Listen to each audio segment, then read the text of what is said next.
Oh my God. When your sim drowns, the Grim Reaper comes with a snorkel and goggles and then leaves your urn floating in a little like flotation ring. Can you fight the Grim Reaper? Like if it's coming for you and you see it, can you get in a fight with it? I don't know. I saw a post where someone mentioned bargaining with it, but I don't know whether they meant successfully. Like if you want to be buried with your earthly wealth so that when the Grim Reaper comes, you can give it some coins and it will ensure you a safe passage to paradise. They made it seem like they were bargaining for the life of their pet to be spared by the Grim Reaper.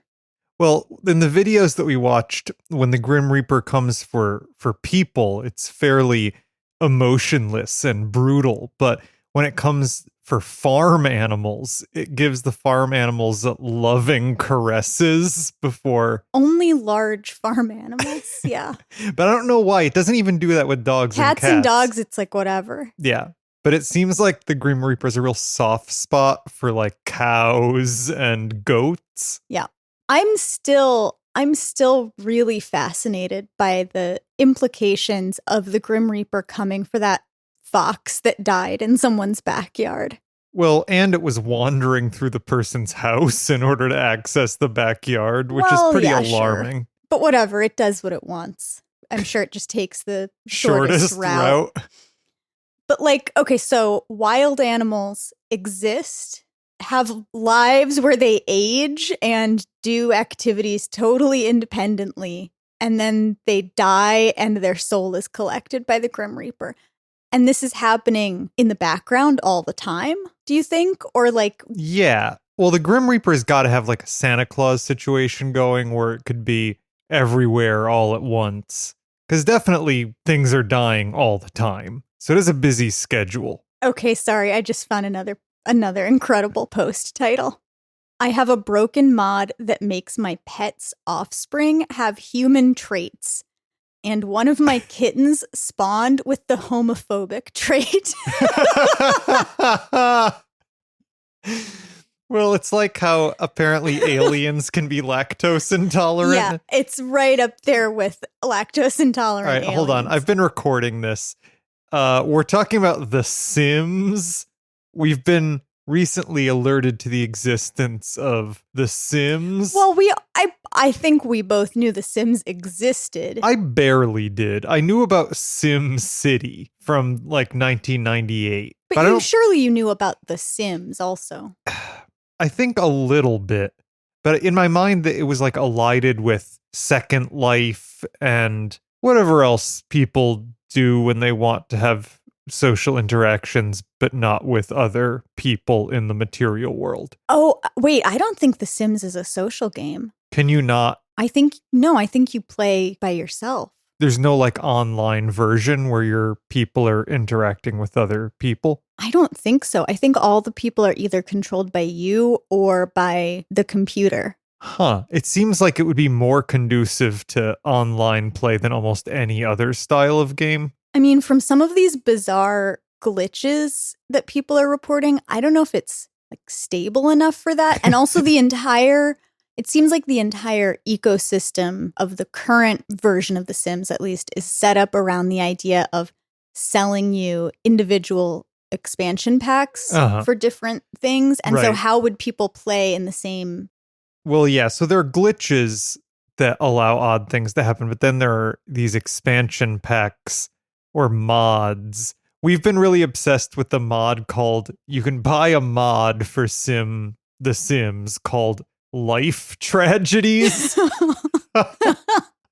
If you want to expand the number and scope of the truly horrible things that can happen to your Sims. I mean, I was shocked by the revelation that if you do the Sims University, you need to make your Sim write and then edit their term papers over and over again until the term paper is of outstanding quality.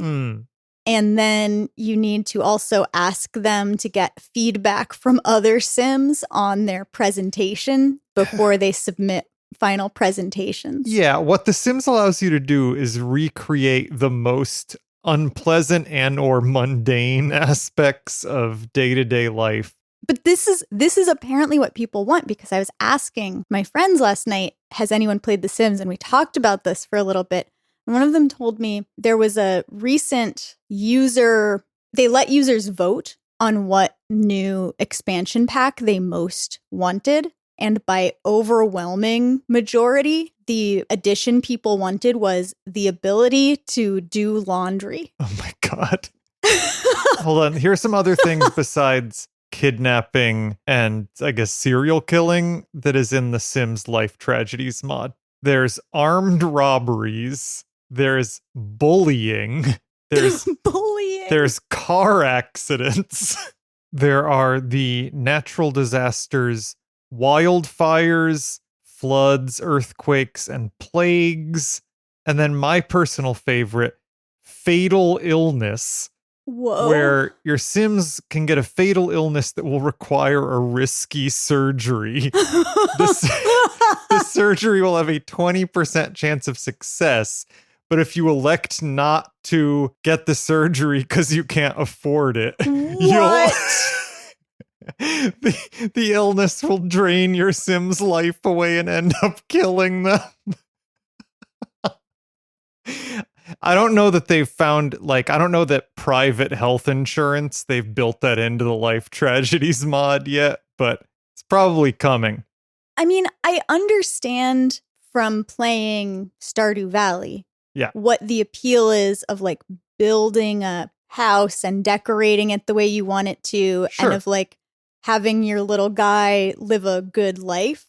But I actually don't understand the appeal of doing laundry, replicating the worst parts paying of our student world, loans, and dying of cancer because you can't afford medical treatment. I literally don't get what is fun about that. Yeah. I mean, it's very fun to me that is something that people want and it exists. I find that very fascinating. So I'm getting a lot out of that, but I don't think I would get a lot out of playing it. Well, it's now inevitable that you will, I think. I don't think so. You have a lust for gaming that I do not share. Well, you're Roman. And you are Allison, and if you purchase the CD Business expansion pack to The Sims, you can, then in-game, you can listen to the podcast, this podcast, which is known as CD Business. It's CD Business. It's CD Business. All right, so we're recording. Oh, thank God we're recording for once. The sun is still in the sky. It is a very windy day here. There are many gusts that you may hear in this recording. But otherwise, it is not the hour where my brain turns off. I still have good brain at this hour. I shouldn't set expectations high. Wow, you have good brain? Holy shit. Nah, I should probably cut that, because what if my brain manifests as bad over the course of the rest of the podcast, and then I cannot explain it away by the time of day that we're recording. Speaking of podcasts, you were going to tell us about one that you were listening to recently.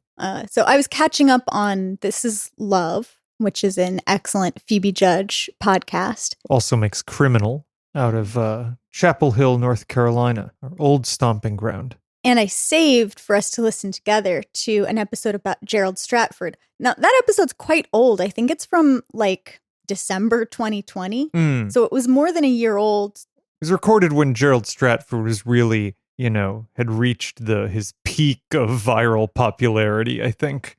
But I just hadn't, I like to binge podcasts often. So even if I like one, I don't always listen to it every week. Sometimes I rotate among podcasts I like. And so I was finally doing that and listening to my huge backlog of This Is Love. And there's the Gerald Stratford interview, which is fantastic. And so we listened to that together the other day. So the premise of this podcast is what? I guess the general premise, in the same way that Criminal is, in theory, it's true crime stories, but it's, of course, not exactly that. It's any kind of beautiful storytelling that's organized around a theme of some type of crime happening. Yeah. This Is Love is a very similar in tone and structure podcast that's organized around the theme of love.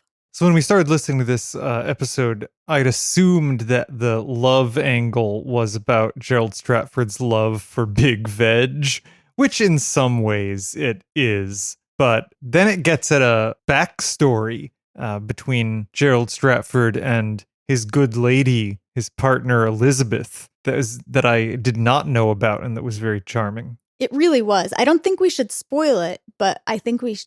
All right, spoilers for a over a year old episode of another podcast. The upshot is that Gerald Stratford has known Elizabeth. Gerald and Elizabeth have known one another for 50 years or something like that, but they've only been together for 5. Yeah. And they met in their youth when Elizabeth was dating Gerald's brother, who she ultimately married and was with for 45 years until he died. And then following his brother's death, Gerald grew close to his widow. I mean, there's a great moment where, like, I guess Gerald's brother had come to some dance in their youth with Elizabeth, and Elizabeth danced with Gerald, and Gerald, realized that she had come there with his brother, and he said, "You came here with my brother, but you're going home with me." Then she didn't. And then she married his brother. But eventually... Yeah, that would make the relationship a little awkward, I think, going forward. But eventually did go home with him. Remember she had that, like, ankle surgery or something? Yeah. Are you up to date on her? Yeah, she's got a healing? cast on it that says Big Veg on it. Oh, hell yeah. Yeah, it's pretty good. So we don't have any big veg in our garden right now.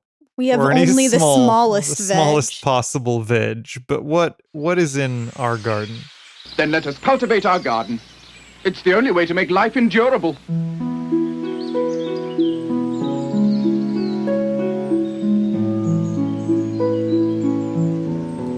What's in the garden?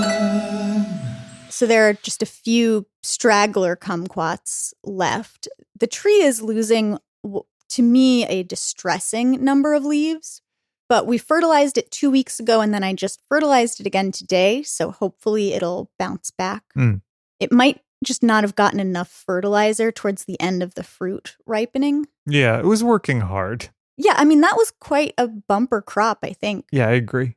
You repotted our beautiful houseplant yesterday. The anthurium, the lace leaf plant. Yeah, I think it belongs in that bigger pot. It looks It already good. looks happier. It looks a little happier, yeah. Yeah, I gotta say, when I went to repot it and I took it out of its previous pot, its root system was all, like, crumpled up. Root bound, yeah. Yeah, it was really root bound, so I think it'll be happier where it is. The anthurium... I dusted each leaf lovingly today. Really? Yeah, so it looks especially with, like, good. a tiny brush? With just, like, a clean dishcloth with a little water on it. I thought it looked good. It's our first post-Lucy house plant. So we're going to try to have it not be dead for some amount of time that is respectable, I think. Well, we'll see. And you put a bunch of soil in our tub in our front yard. Yeah, the big 50-gallon tub, I put a little new potting soil in there. It's still not quite as full as I'd like it to be. So I think before I put any seeds in, I need to get a little more soil and compost in there. And that's what all of our basil was in last year. It was basically exclusively a basil growing 50-gallon pot. Well, there was a tomato plant in there. It just didn't flourish. It failed, yeah. Yeah. That's the problem is, the front yard. I mean, south facing in the Florida summer is just... It's not good for much of anything. Everything gets scorched and sunburned. Yeah. But our pepper plants in the backyard this will be their 3rd season of bearing fruit. Yeah, despite the benign neglect that they've been given, they continue to bear fruits. Yeah, they've overwintered twice now successfully, which makes me think that our daddle, that was planted in the front dying is a fluke, and probably it would thrive be fine in the backyard. So I think we should get a new one and put it back there. We're going to get another daddle plant. For new listeners, the daddle is a sort of quasi-hot pepper with a good amount of flavor that's grown like pretty much exclusively within like 20 or 30 miles of where we are currently located. Yeah, I think we should focus, especially in the backyard, on hyper-local varieties. Yeah. So I think this year's garden should be, we get a daddle pepper in there, we get some of those locally adapted tomato seeds from our friend in Jacksonville, and we still have the local pumpkin variety. So I think we should focus on those things. Yeah. Pumpkins and tomatoes that are, in theory at least, potentially able to thrive here. Yeah. Okay. So today's catalog that we'll be looking at is the R.H. Shumway's catalog, which I guess is called the R.H. Shumway's Illustrated Garden Guide. I don't know. I got some feelings about the nature of the illustrations in this catalog that we can get into in a moment. But so this is as a brand, is quite an old brand. This is the 2022 catalog we're looking at now. It was founded by Roland H. Shumway, known as the, quote, pioneer seedsman, in 1870 on his farm in Rockford, Illinois. By 1925, when he died, it was the largest seed company in the world, shipping 200,000 catalogs each year. Incidentally, he died by being hit by a car in 1925. And it's like, baby, what were even cars? I mean, I feel like cars in 1925, how fast and powerful could they have been so that you were probably... I mean, there were no rules. There were no rules. That's part of it, yeah.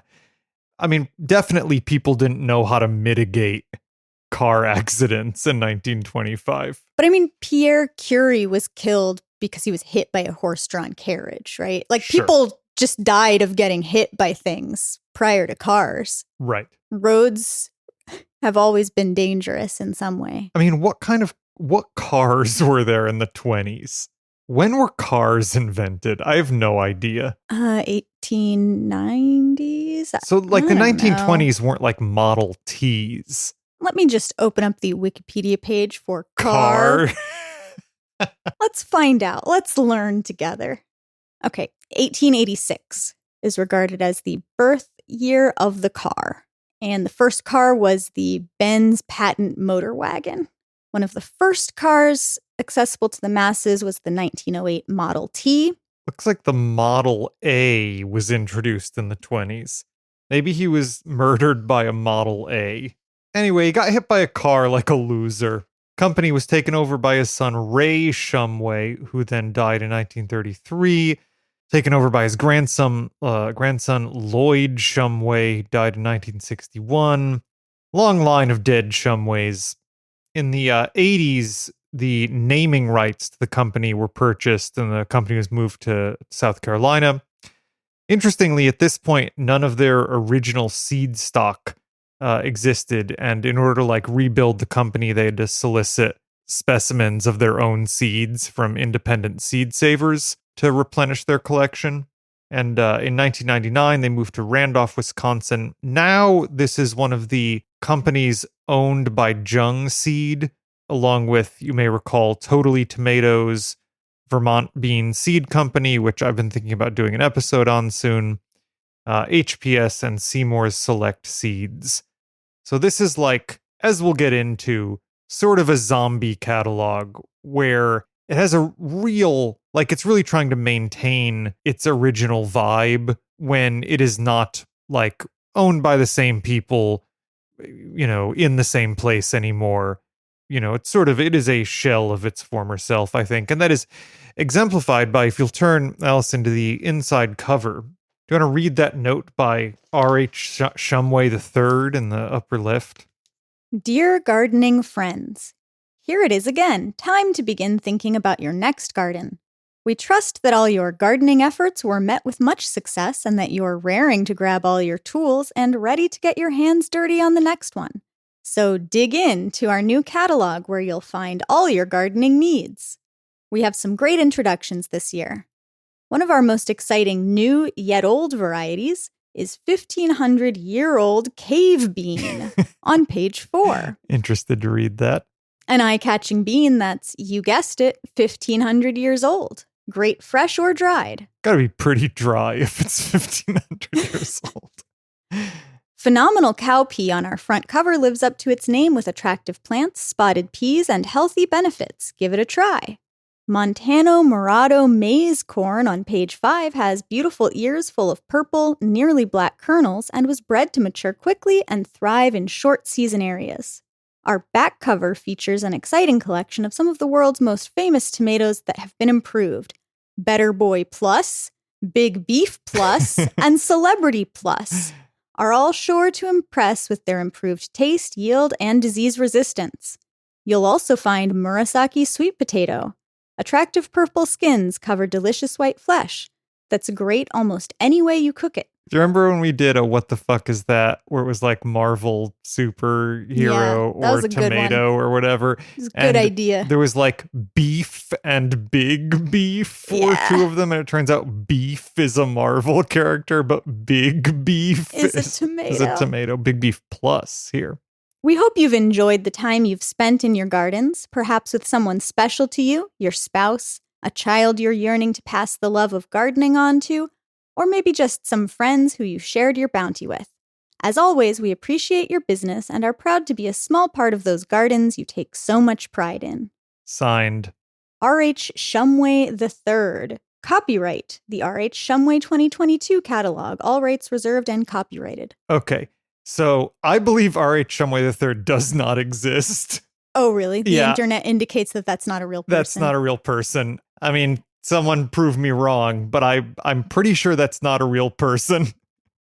And interestingly... Well, I mean, the whole catalog aesthetic looks exactly like the Trader Joe's aesthetic. Yeah. So in the same way that Trader Joe is in some sense a real person. R.H. Shumway was a real person. There's just not the third. I guess they just picked the third because it sounded like... Well, at this point, it's got to be on the third. Right. And interestingly, if you look closely at that signature, R.H. Shumway III, so a signature, right? A signed signature, R.H. Shumway III. And then a little copyright symbol. A little copyright symbol that is handwritten also, as though to indicate they have copywritten the name R.H. Shumway III. Yeah, fascinating. Yeah. So yeah, this is a zombie catalog.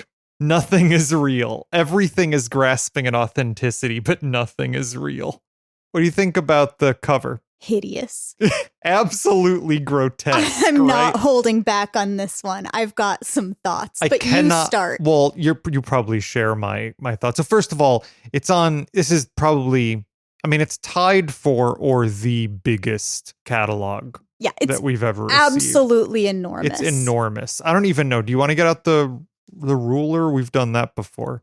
Without measuring, I'm just guessing that these are 16 by 24 inch sheets of paper or something that have been folded in half. Yeah, but I could measure it. But there's so much to talk about on this cover.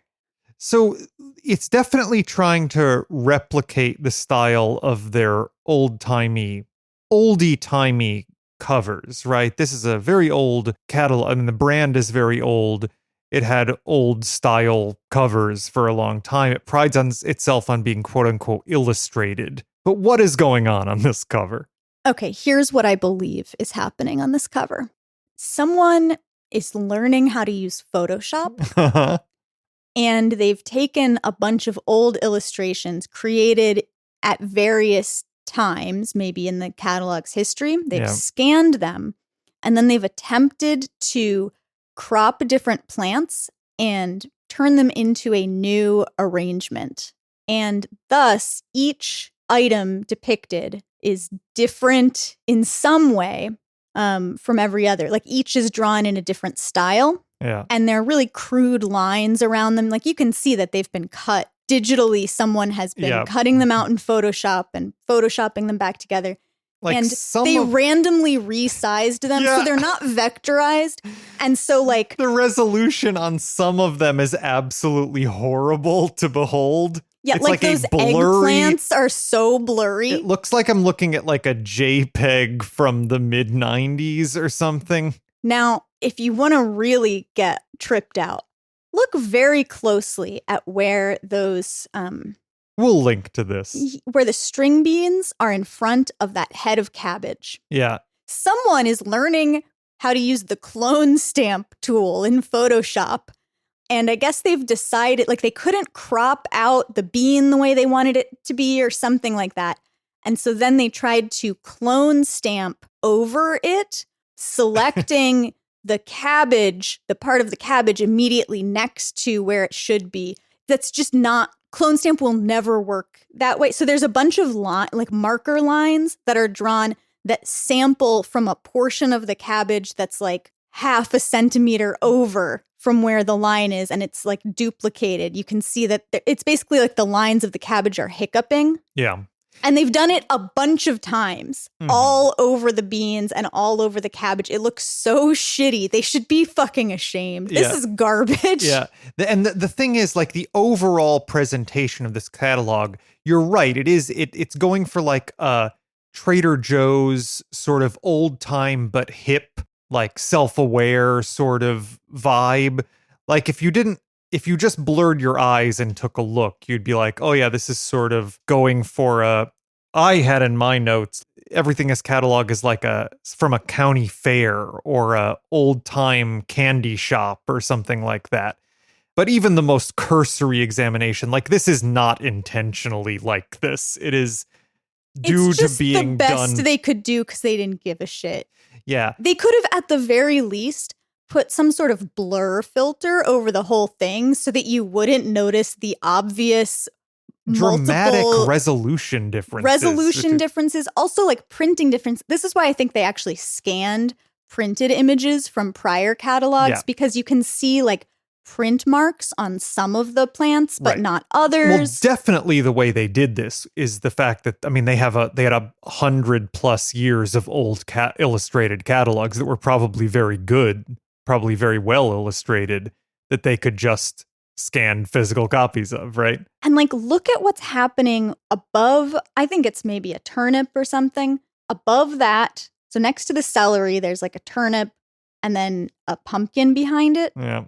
Look at the weird shit that's happening on that pumpkin. The stem of that pumpkin. The stem is bizarre, but also like a good chunk of the side of the pumpkin is also warped. And again, I believe this is due to someone attempting to use the clone stamp tool to maybe replace a part of the pumpkin that was covered by a different crop in whatever version of the catalog it came from or something. And then with all this, for some reason, it's so funny to me. If you just go up to the very top, like, Shumway's is written in their old word mark. And then on top of that, it says 2022 Illustrated Garden Guide in like this font with a drop shadow behind it. It's like, it was made in like Microsoft Word in 2003 or something like that. Here's what I don't get. If what they're trying to replace with the clone stamp is that, something was in front of this portion of that crop, why don't they they're collaging together a bunch of stuff. Why don't they just cover up the missing area? Like, why don't they just arrange their collage so they don't have to then desperately like attempt to clone stamp replace the cabbage with some other part of the cabbage? Yeah. I mean, it's so... They've done it on the corn. They've done it on the pumpkin. Like, they've done it a bunch of times where they were just like, fuck it. I mean, it's so deeply amateurish. The issue that they're running into is that this is their illustrated garden guide. Their whole brand is built around these illustrations, but being now a subsidiary of Jung and a zombie catalog, they are in no position to ever commission any new illustrations, right? So they're just working with what they've got already. But the thing is, what they can like get in the public domain, I guess. But they could just wholesale replicate a previous cover, right? Like, there's no reason not to just take the cover art from 50 years ago that no one is going to remember was on the catalog. And if they do, like, put a little blurb about it, like, oh, this is our vintage catalog cover. This is our 1972 cover. Mm-hmm. Who cares? It cannot possibly look worse than this does. All right. What do you think about the internal design? I mean, the amount that this looks like the Trader Joe's catalog is pretty extreme. I mean, the Trader Joe's catalog is, of course, mimicking what this also used to be, I suppose. Right. The first couple of pages are magazine print, and it's just like, it seems like a random collection of shit, but they've got categories: garden gems, treasures you can appreciate, classic garden favorites, tested and proven, tried, true, and new. So those categories don't really make any particular sense. And it's just like a random assortment of like, here's some beans, here's some sweet potatoes. Yeah, and they are all, these pages, as you noted, are these handful of pages are color print. And a lot of them have color illustrations.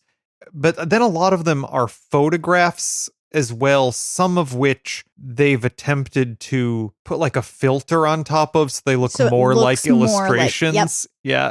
Just the cropping in these. Boy, if you look at that, like the squiggly cropping where they're cropping around individual beans, you mean? Yeah, I was thinking about the turkey crop whole bean image on page 3. Yeah. I can't believe what that looks like. I cannot believe that this extreme. Is in a professional publication of any sort. It's just like they could save a little bit of money somewhere else in the production of this catalog. I don't know. Just don't make any color pages. And then have someone who has the barest minimum level of competence do the layout. It's also very chaotic, right? Every crop on this page is in a box that it is a different size. And I actually don't mind that. It's better than when it's 3 different sizes or something arbitrarily. At least they've just gone for it and made every box whatever random size they want it to be. Yeah. But the cropping, the choice of images, the categories don't even make sense. They could have just been like, okay, we'll arrange them by, here's one page where what we have is photographs, and here's one page where what we have is colored pencil drawings or something, so that each page would have had a design theme, because they don't have any particular food or horticultural theme. It's just a grab bag. Yeah. Even when you get into the meat of the catalog, the newsprint portion that has all black and white illustrations, presumably old, illustrations from their catalog throughout the years. A lot of them are like stretched or blown up, beyond where the resolution looks bad also. Yeah, I mean, those artichokes are, wow, wait, they put Jerusalem artichokes under artichokes. Wow, real faux pas. So it says artichokes, but then the only artichokes they have are Jerusalem artichokes. Is that right? Yeah, anyway, the Jerusalem artichokes illustration really looks like shit, for example. Yeah. So that all being said, and we can read some of them, the descriptions in this catalog seem to me to be decent and substantial generally. I expect they've just copied and pasted descriptions from when this used to be a functional catalog. Yeah, why would they hire a copywriter? They're not hiring anyone else. Sure. Mary Washington asparagus, for example, considered to be one of the most tender of all green asparagus varieties, used by many commercial growers and extensively used by backyard gardeners. Plants form large, clean shoots which are thick, heavy, long, and straight. Color is a rich dark green, slightly tinged purple at the tightly folded tips. Uniform, heavy yields. Plant 15 roots for each family member. Roots are available March 15th through May 15th and will be shipped separately from the balance of your order at the proper planting time. Yeah, I mean, that's a perfectly fine description. I think it's very useful, actually, to these sort of old-timey like guides of, here's how many, if you're growing food for your family and it will be the bulk of their produce for the year, Yeah, here's how many roots plants for you need each family member per person. And that means that's not like some weird way of describing the plant. When they say plant 15 fruit roots for each family, they mean of your family, your human family, yes, your Sims family. If you want, exactly. If you want to grow all the asparagus a person might eat, then it's 15 roots per person is what they think will yield a year's. I mean, obviously, you don't get asparagus year round, but, that'll be a reasonable portion for everyone in the family to have meals of asparagus when it's in season. A thing I do like about this catalog is that in each section, they also sort of intermingled with the vegetable descriptions, have like gadgets that are specific to those vegetables. Like they have an asparagus knife listing here. This knife was designed to cut asparagus spears at or below the soil level. Features a 14 3/4 inch stainless steel shaft with a 6.5 inch by 2 inch stainless steel blade and a 5-inch wooden handle. The sharp crescent edge of the blade easily makes a perfectly clean cut. It's strong and durable. To keep your asparagus beds healthy, avoid cutting within 2 inches of the crown. It can also be used as a weeding tool. Then they have a picture of this device, 1995. There's a picture of this fucking thing I've never seen before in my life, and I guess it's an asparagus knife. Yeah, I mean, I guess if there's a purpose-made tool, maybe it makes sense to advertise it near the crop that it's specifically for rather than in a general tools section. Yeah, and there's a lot, like in the bean section, they have a French bean slicer you can get for $27.95. I guess to French your beans. Yeah. They have plant supports for in the sections, for things that require them. Yeah, I mean, all of that makes sense. That's all fine. It's just vexing how random it all looks, right? Like the different qualities of illustration persist deep into the catalog. Everything is a different size and shape of box, some of which have lines around them, some don't. But whatever. I mean, the chaos is the aesthetic, so I'm not too upset by it, I guess. But I mean, I love this illustration on page 11 for the lima bean, where it's like it's a drawing of, the pod where one half of the pod has been taken away and you can see all of the beans. And then each bean has a different word on it. And it says king of the garden, pole, lima, bean. Yeah.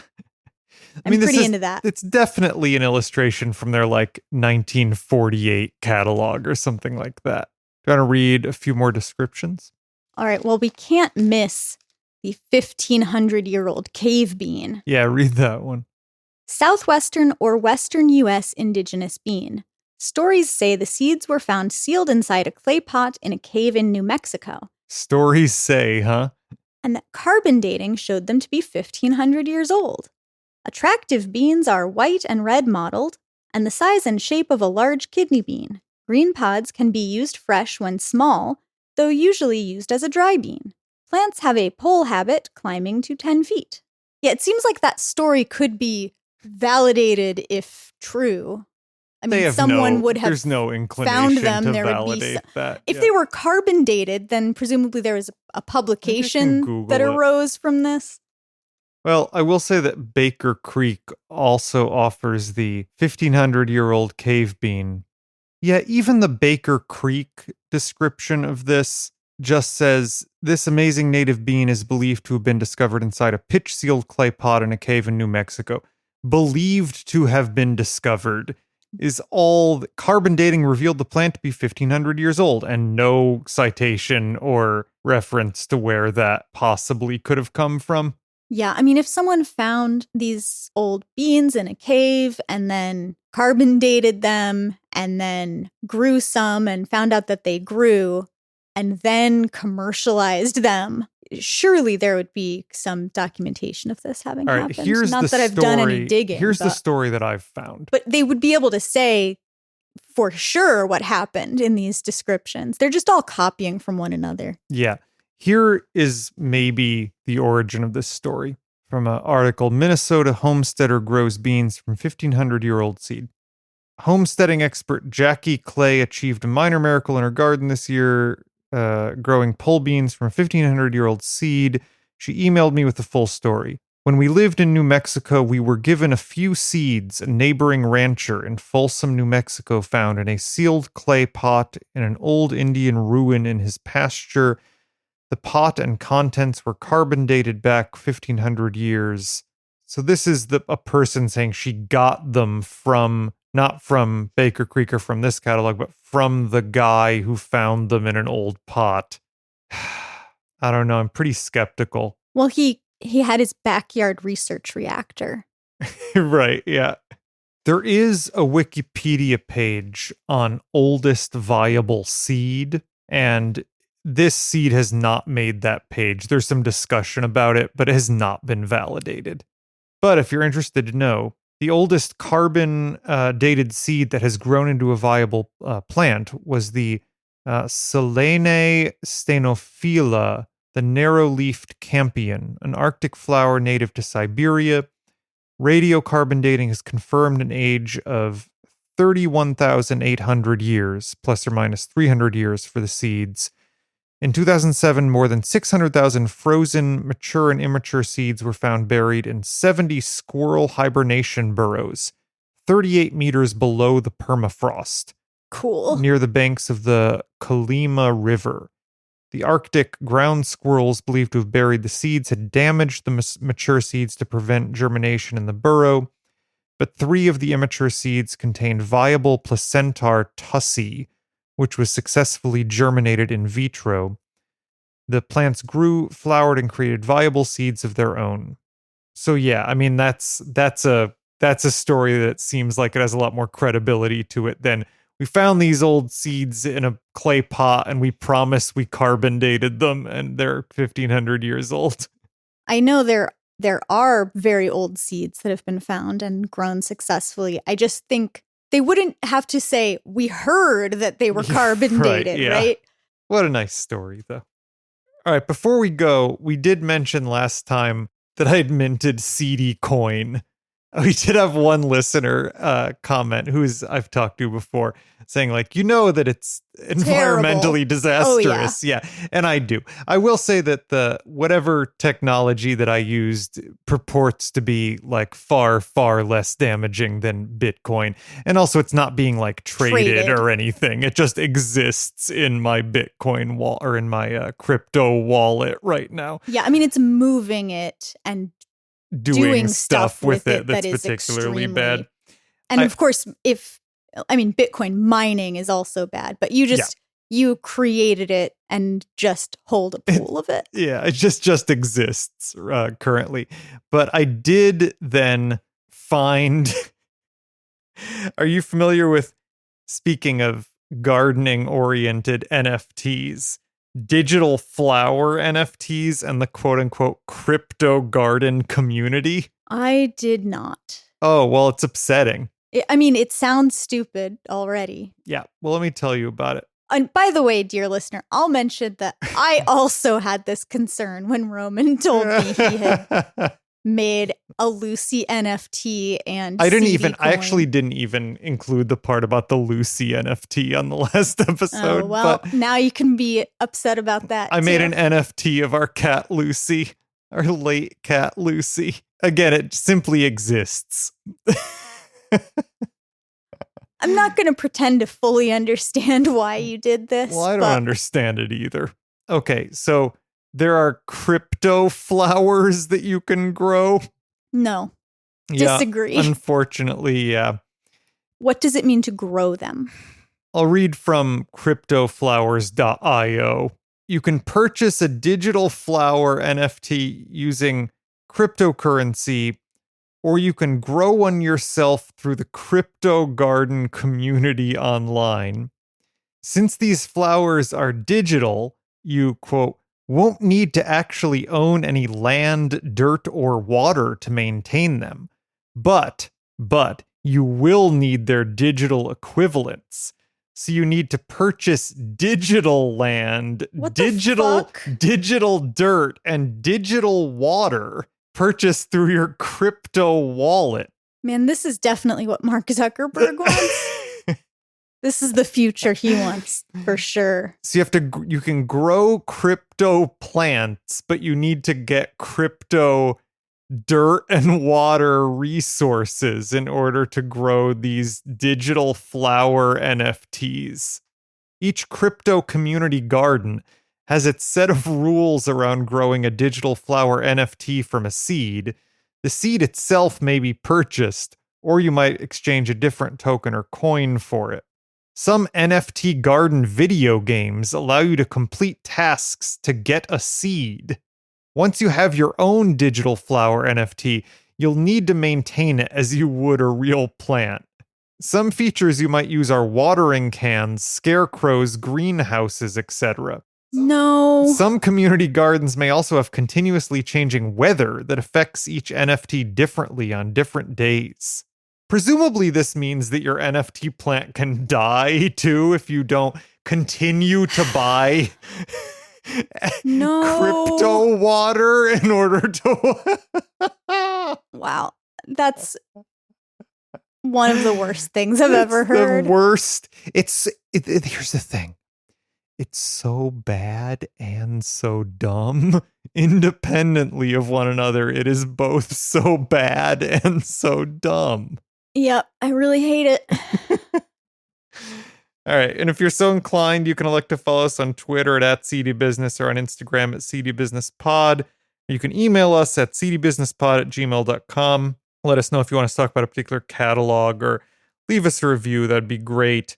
And assuming you purchase its crypto equivalent, you should eat your vegetables. We're all just doing the best we can. Are we, though? I have my doubts. Well, speak for yourself.